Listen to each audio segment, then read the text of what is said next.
The name of the book is Throw Them All Out. It is a great book. I want to get to this George Soros thing here in a second, but I want to do two more because this land deal thing that I read about is, I warn you, your head is going to, as I said on Friday, you'll have eye cramps. Watch this one. Well, there's another legal way that you can get rich, what I call legal graft, and that's the land deal. Again, this is legal. It's not deemed unethical by the standards of Congress. To give you one example, this is Dennis Hastert, Speaker of the House. And he seems like a good guy. I mean, the public goes like, you know, he's a good guy. Yeah, a wrestling coach who ran for Congress, became Speaker of the House.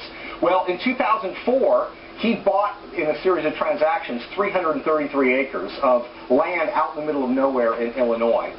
4 months after that, as Speaker of the House, he puts in an earmark into the federal transportation budget to create the Prairie Parkway, which sounds nice. The trouble is that this Prairie Parkway runs right by the 333 acres that he had accumulated. And the land that was out in the middle of nowhere is now no longer going to be out in the middle of nowhere. And he's able to sell it for twice what he paid for in less than a year. I mean, you would, if somebody would have paid, if I would have purchased the land in the middle of nowhere, then I went to my congressman and I said, look, I'm going to give you half of what I can sell this land for. You just put this in. We'd go to jail. Would we not? Yes, that's bribery. We'd go to jail. Yes. He does it himself, and it's perfectly legal. That's right. And by the standards of Congress, all they have to prove on earmarks is that at least one other person benefits besides themselves, and it's okay for them to profit and see their value go up through earmarks. It's just outrageous. They're using our taxpayer money to enrich themselves. Okay, the IPO. IPOs. Another way they get rich is initial public offerings of stock. And the example here would be Nancy Pelosi. If you go into a congressman's office and offer them $10,000 in a shoebox, it's bribery. You're going to jail. But if you go into a congressman's office and say, look, I need a favor, but I'm going to give you 5,000 shares of stock, you're going to get to buy it at $44 a share. The next day, it's going to sell for $66 a share and then be worth $90 a share. In other words, you're making $100,000 or more in one day. That's completely legal. And so IPOs, initial public offerings of stock, happen. That's what happened to Nancy Pelosi in 2008. If I were in a meeting, I was in a meeting this weekend where I heard about deals that, you know, are being made. Yeah. I can't, an IPO. I can't trade. Right. I can't make a dime on it. Right. She can be in the same thing. Yes. She's fine. Yes, and she received these Visa IPO shares, by the way, at a time when there was legislation that Visa was very concerned about. Right. When she was it was the financial regulation bill. That's right. And she killed. There's no way, Peter. There's no way. I mean, they won't leave. This is why. I mean, I've had several congressmen tell me that all of the people that came in under the Tea Party, there's far less than half of those people that still have their souls. Yeah. It's been 2 years. Yeah. I'm sorry, it's been a year. Yeah. It's been a year. It's incredibly seductive. There's an old saying in Washington, D.C. that when you show up, it's a cesspool. You stay long enough, it's a hot tub. Yeah. And that's what happens. They end up sort of swimming around. Yeah. So those are the land deals and the IPOs that get used. Okay, now you want to flip this? Well, let's flip this because now this is where it gets good. And I urge you to share this information with your friends. And look, Peter is, as you see, Peter is taking on both sides. This is not something that just one side is doing. There's both sides. This goes back to the people who want big government. This is why Benjamin Franklin and our founders had designed Congress to be an uncomfortable place. You'd be like, I don't want to serve. I don't want to serve. You would go there. You wanted to get the hell out of there. I mean, really, one of the benefits in putting it in Washington was it was built in a mosquito-infested swamp. That's right. And people didn't want to live there. Yeah. So get out. You do it quickly. You go. If you got rid of just this, people would want to go back to the private sector. They would. And they wouldn't put these onerous laws in place because they know they'd have to deal with what they're putting in. That's right. They warned in the Federalist Papers that when you have a situation where Congress does not have to abide by laws as the rest of American people, that's the beginning of tyranny. Well, there it is. Okay. Yes. So let's talk about George Soros as an example of crony capitalism outside of government. Now, I want you to understand, America, this is just the beginning. We're just going to take on one sector. We're going to say He doubled his money, or made $8 billion in 18 months. He made some extraordinary. Yes, he's made billions of dollars over a short period of time. People often assume that George Soros is interested in politics for politics' sake. No, and that's destructive and not. Actually, it is a method of profit. So we're talking about George Soros, and what's interesting is when you look at the people that he often hires at his hedge funds, it's people like Malik Brown, who worked at the United Nations, did not have any background per se in finance, but was hired as a vice president of his hedge fund. And part of it is because he has good relations with government officials around. George Soros, we also know, of course, funds the Center for American Progress, which is behind the stimulus.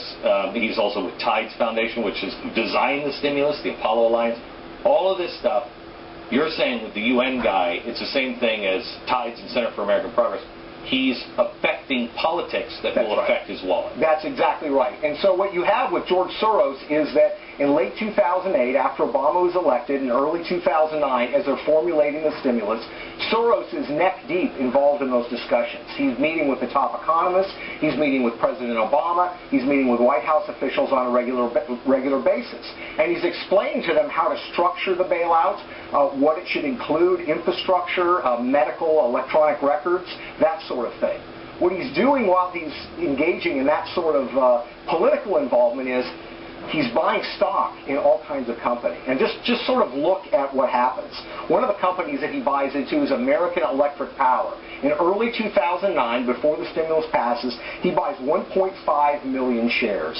A few months later, in June of 2009, the Obama administration clears $1 billion in grants for American Electric Power project called Future Gen, which is going to be built in Illinois. That's part of the time. In Illinois. Yeah, exactly. Imagine that. Yeah. You wonder who owns the land. Yeah, that's the other question. Isn't it? Then you have Ameren, which is another energy company. He buys that in early 2009, and in June they get $540 million of our money, goes to this company for an energy project. If you look at Allegheny Energy, he buys 250,000 shares of that company, which ends up getting lots of grants. The same thing with Biofuel Energy, Constellation Energy, and Covanta. These are all companies that he buys into in early 2009 that end up getting stimulus money, loan guarantees, and grants. Let me play, not devil's advocate, let me play the devil. I invest in a lot of things, and I had nothing to do. How would I know that any of these things were going to get bailed out, to get any kind of grants? Well, and this is the argument people will make, that it's coincidence. Here's the interesting thing, though. When the Securities and Exchange Commission investigates insider trading, they look at, does the individual have access to information, and is there a curious pattern or timing to their trades? No, look, I'm an old man. By this definition, I think that it meets it very, very clearly. And you have the same thing with Entergy and Edison International and NRG Energy. These are all companies that end up getting large amounts of taxpayer money. That just a few months earlier, he buys into. That's exactly right. PowerSpan, for example, this company down here, he buys into it in April of 2009. On July 1st, they get $100 million of our taxpayer money for smart grid programs. Now, let's remember, all of this stuff, right? All of this stuff, this is all the stimulus. Yes, okay. That's right. And let's not forget that the Tides Foundation gets money from him. Right. And that has Van Jones in the Apollo Alliance, right? Right. And the Apollo Alliance is the thing that does the stimulus. Right. And then when we rat out Van Jones, and Jones leaves, where does he go? Oops. Center for American Progress. Center for American Progress. That's right. I mean, this is so clear. There's not a courtroom in the world that wouldn't say, at least there isn't a grand jury that wouldn't say, yeah, I think we need to see all the evidence. That's exactly right. Let me give you a couple of more names that show the same thing. The first one is the name Kathy Zoy. She's the Assistant Secretary of Energy who approves a lot of these loans. She leaves the Department of Energy. You know where she goes? She goes and works for a new investment fund that is funded by George Soros. Let me give you another name. A gentleman named Steve Spinner. Steve Spinner is one of the individuals who is a senior advisor for green energy loans and grants at the Department of Energy. When he leaves the Department of Energy, where does he go? He becomes a senior fellow at the Center for American Progress.